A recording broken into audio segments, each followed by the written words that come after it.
From the Missouri School of Journalism, welcome to Global Journalist. I'm Jason McClure. On the surface, the tiny Persian Gulf nation of Qatar has much in common with Saudi Arabia and the other monarchies of the Arabian Peninsula. Hydrocarbons have made it enormously wealthy, and it's a conservative Muslim nation ruled by a hereditary monarchy. That's made the decision by Saudi Arabia, Bahrain, the United Arab Emirates, and Egypt to launch a surprise economic and diplomatic blockade against Qatar this month, all the more unusual. Earlier this month, Saudi Arabia closed Qatar's sole land border and has blocked its airspace to commercial flights departing and leaving Qatar's capital, Doha. That led to panic buying of food and other goods in Qatar, and Turkey and Iran have rushed to offer their support. Now, the split in the Middle East has been awkward for the United States, which is allies with countries on both sides of the dispute. Saudi Arabia and Egypt are two of the U.S.'s most important strategic partners in the region, but Qatar hosts the U.S.'s largest military base in the Middle East. Now, in a few minutes, we'll hear from a panel of experts about some of the ramifications for the region and for global politics. But first, we'll hear from Aya Batrawi. She's an Arabian Peninsula correspondent for the Associated Press, based in Dubai in the United Arab Emirates. Aya, welcome. Hi. Well, if you could walk us back just a little bit, there had been some reporting that this incident was started or set off by some fake news on a Qatari website. Tell us about that. Yeah, so Qatar woke up to basically finding that and claiming that its state news agency had been hacked, and that also the Twitter account for that news agency was hacked, and that reports carried on those two had claimed that the Emir of Qatar had said during a military graduation ceremony that essentially Qatar was pleased with its ties with Iran and pleased with its ties with Israel, and that it was calling for closer ties between the Gulf and Iran, particularly the Arab countries like Saudi Arabia, which look to Iran as their #1 enemy. But so he was speaking kindly about Iran, and so this was objectionable then to the Saudis. Right.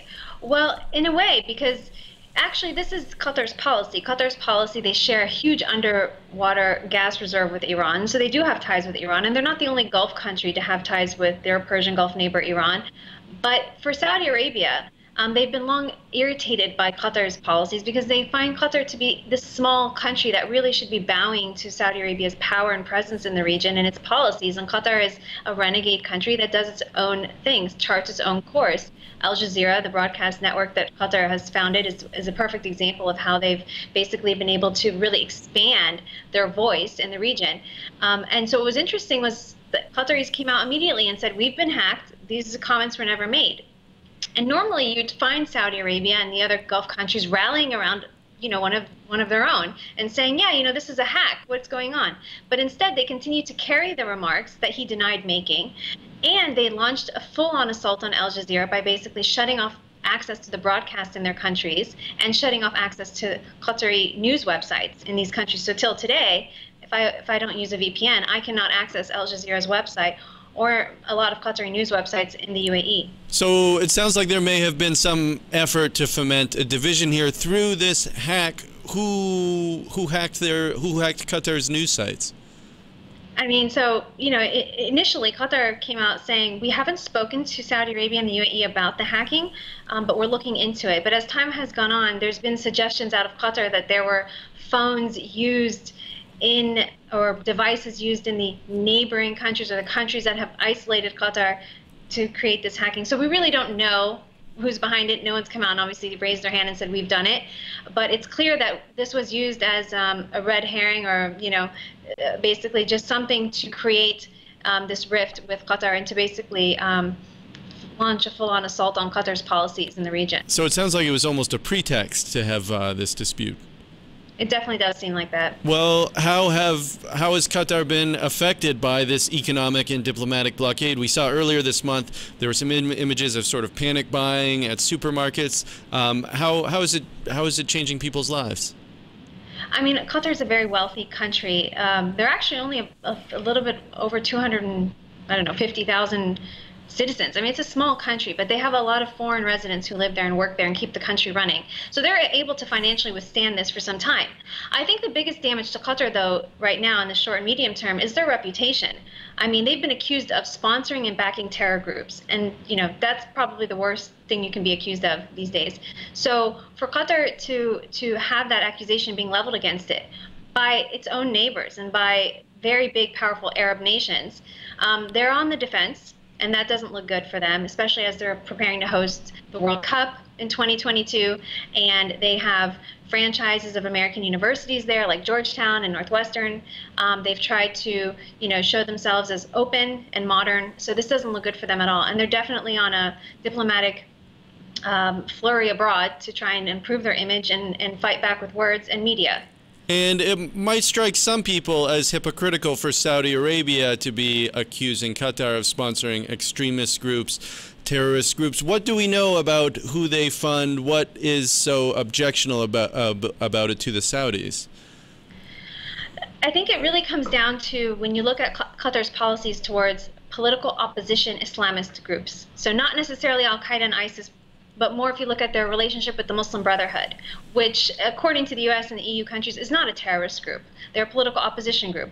But in countries like Egypt, where they have fought in the streets against the Interior Ministry, the police, and the army for control, they are seen as a terrorist group. In countries like Saudi Arabia and the UAE, who see the Muslim Brotherhood group as a threat to their internal security, they deem it as a terrorist organization. So Qatar's support for Islamist groups, its embrace of these groups across the region, in Egypt, in the Gulf, in Libya, in Syria, is deemed as a threat. Keep in mind, for Turkey, Turkey embraces these Islamist groups, and its own president is an Islamist president. So for Turkey, that's why it's rushed to Qatar's defense.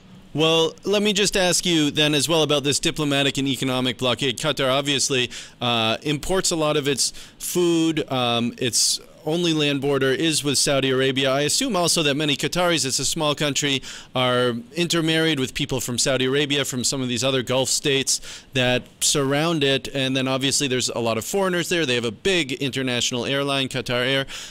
There must be some effects on all these people and entities. Definitely. So beyond the reputational damage that Qatar is fighting off, there has been a huge impact on people who live in Qatar and the Gulf nationals who were Qatari and traveled freely without any visas. I mean, there are two lines when you enter any airport in the Gulf: a line for foreigners and everybody else, and a line for Gulf nationals. They're treated as one and the same in these countries. And so for them to suddenly be told, so this you're talking about the Gulf Cooperation Council, sort of kind of like the European Union in a way, except for countries in the Persian Gulf. Six energy-rich Gulf Arab nations.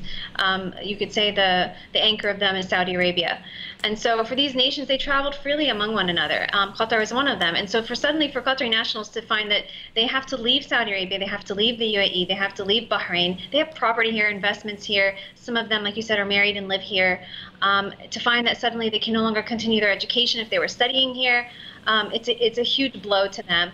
But also, you know, there have been humanitarian cases they said they would allow, such as if there is intermarriage, because, you know, in the Gulf, tribes span national borders. Tribes don't follow national borders. Tribes are across borders. So there's a lot of intermarriage between the Gulf nationals here.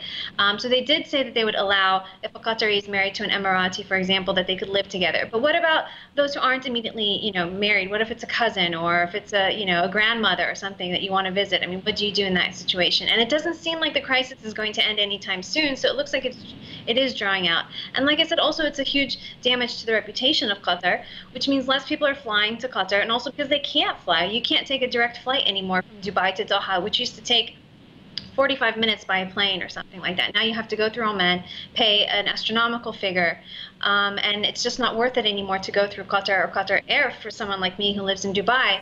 And so I'm sure that's going to have a huge toll on their tourism, on their visitors, on their business travel, which they heavily rely on. Well, Aya Batrawi, thanks so much for joining us. Thank you. You're listening to Global Journalist. On today's show, we're talking about the surprise diplomatic rupture between Qatar and some of its neighbors in the Middle East. We just heard from AP correspondent Aya Batrawi in Dubai. Now, to broaden our look at this, we're going to bring in three other people who have been tracking this issue closely. In Waterloo, Ontario is Bessma Momani. She's a professor of political science at the University of Waterloo and the Balsillie School of International Affairs in Canada. In Dubai is John Gambrell. He's a senior Gulf correspondent for the Associated Press. And in Lisbon, Portugal is Amalandu Misra. He's a senior lecturer in the Department of Political Philosophy and Religion at Lancaster University in the UK. Welcome to all of you. Bessma Momani, let me start with you. Qatar's Emir is named Tamim bin Hamad Al Thani. He took power just a few years ago after his father abdicated. What do we know about him? Well, up until recently, he was the youngest royal to assume the monarchy. Of course, now we're starting to see a whole new generation of young people taking over. I mean, the really interesting story with him is that he took over from his father, who abdicated the throne in 2013.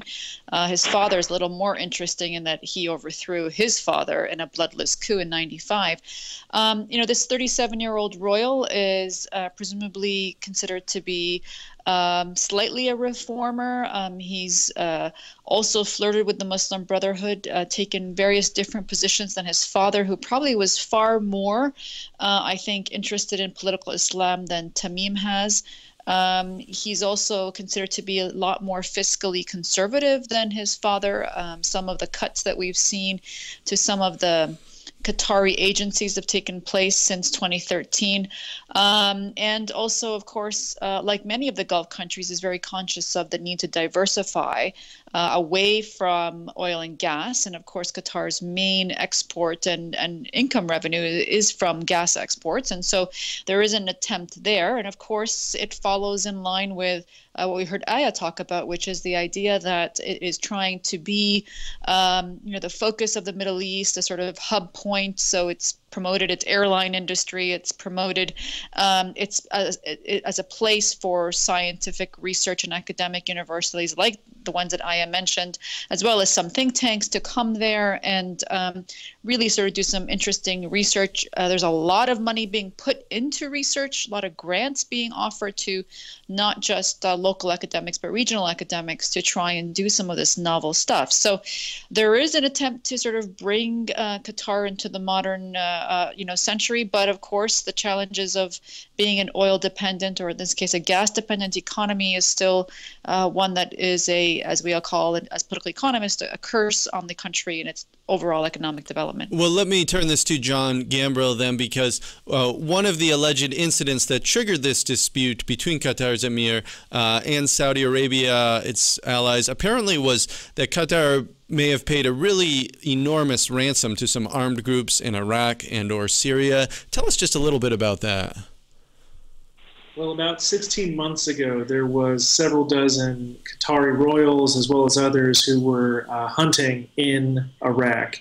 They said they were in a safe place. They said they had a security armed guard with the Iraqi Interior Ministry. Something happened.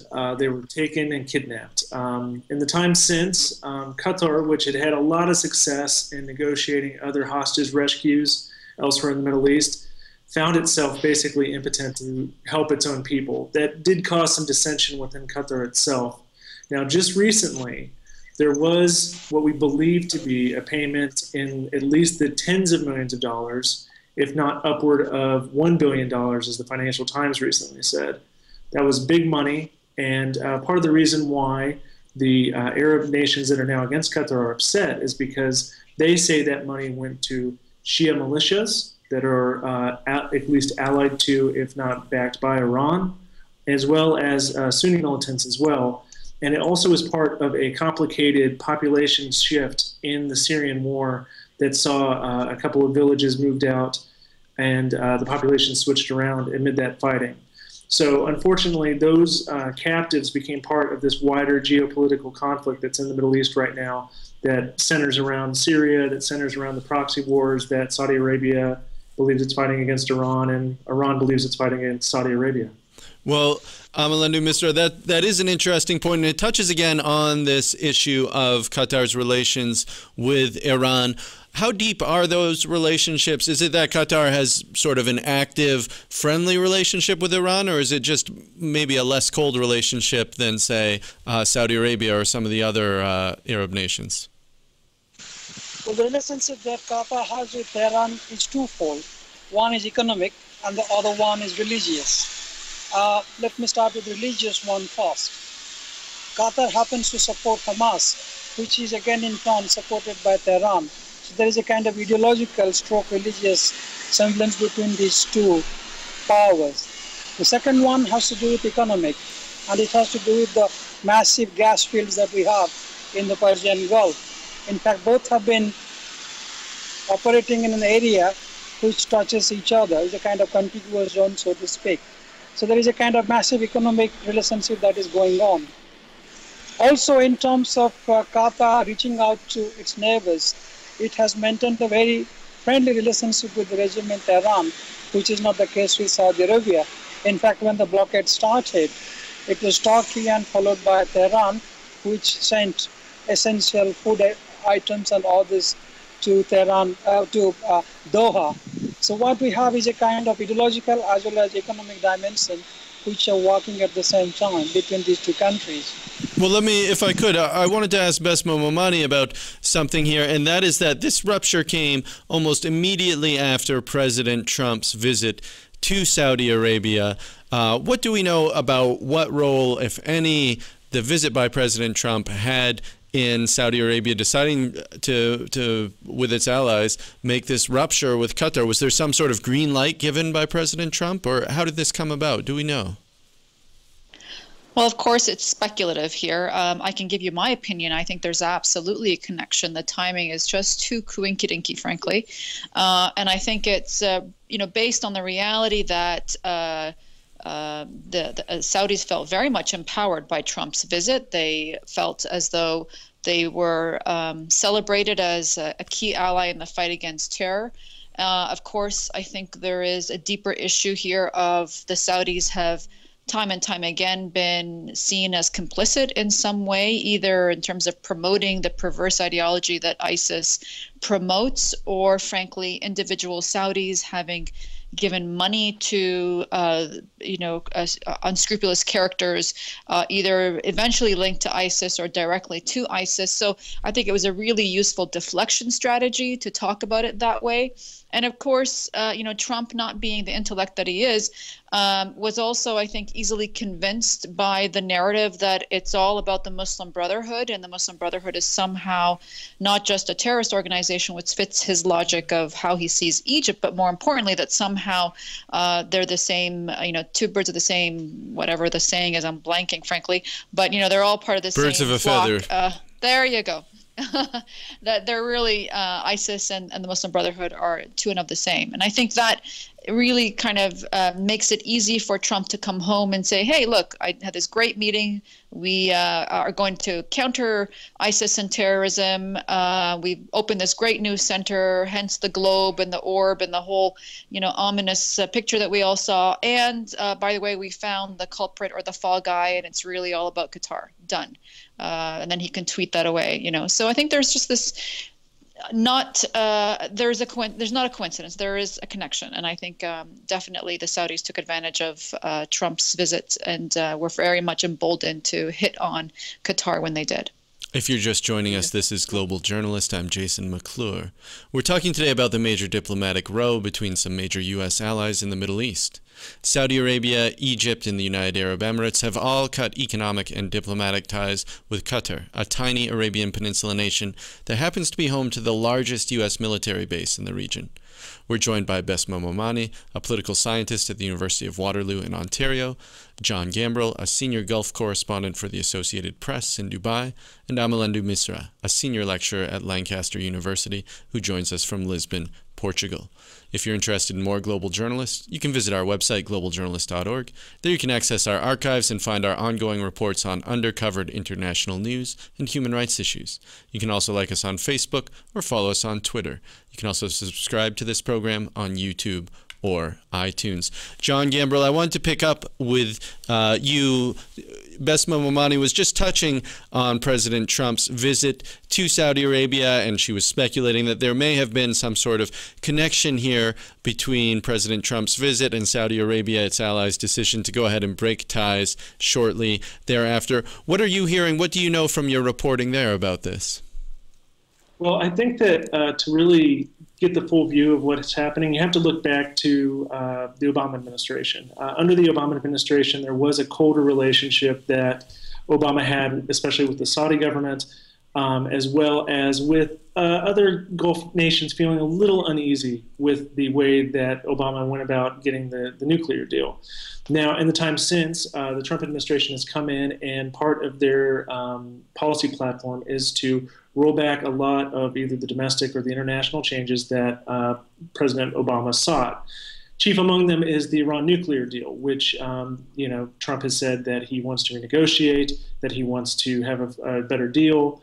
And I think when he went to Saudi Arabia saw in him someone that if he didn't embrace the worldview, that he was very much in tune with listening to it and being swayed by it. And I think they have taken, especially during the Qatar crisis, you've seen U.S. Secretary of State Rex Tillerson come out and say that the Gulf nations need to negotiate, they need to talk to each other.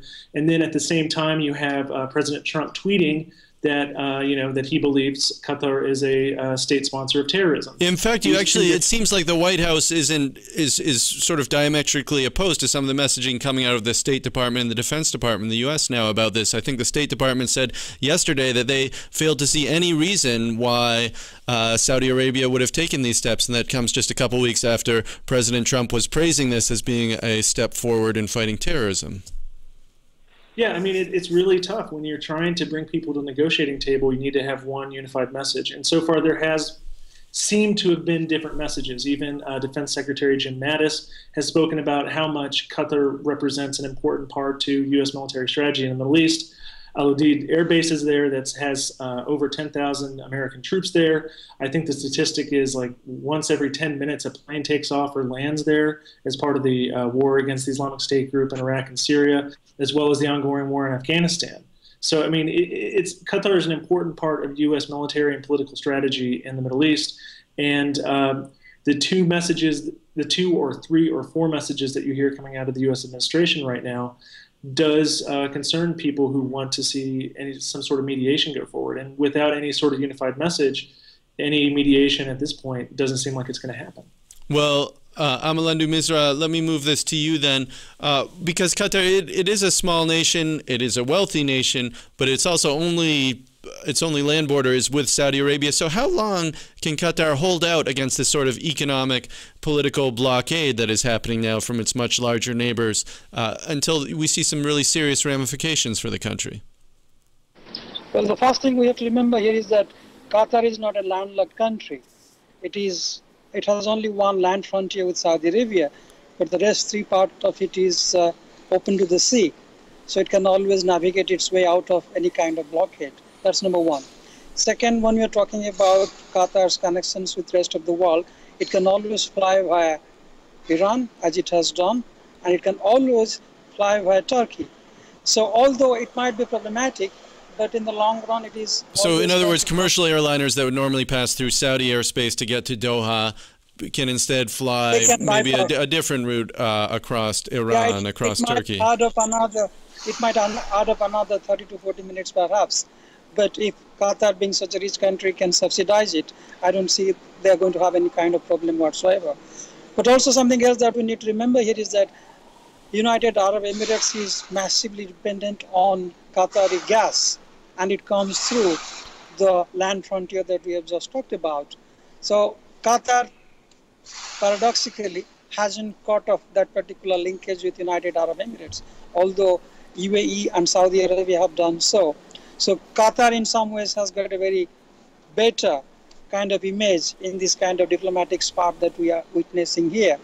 It can manage to break free from this blockade because, as we have already seen, Turkey and Iran have managed to step in and providing all the support. Well, I mean, that set up a really interesting split within the Sunni Arab nations, I think, too. But let me move this to Bessma Momani, because one aspect of this that I wanted to hear more about was about perhaps Qatar's best-known export, which is Al-Jazeera. I mean, it's not widely viewed here in the United States, but if you have seen its English edition, it does look like sort of a well-produced cable news network like the BBC or CNN. But its Arabic channel is something else, and that has long been been a sticking point for the Saudis, for the Egyptians, for a number of other governments. Tell us about that.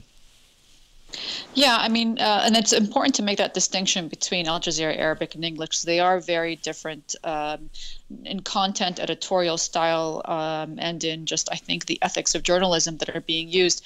Yeah, Al Jazeera English is very much, I think, a professional one. It is actually staffed by a lot of former BBC reporters and journalists, a lot of Canadian reporters and journalists. I've visited the channel several times and find many familiar faces there from respected international news organizations.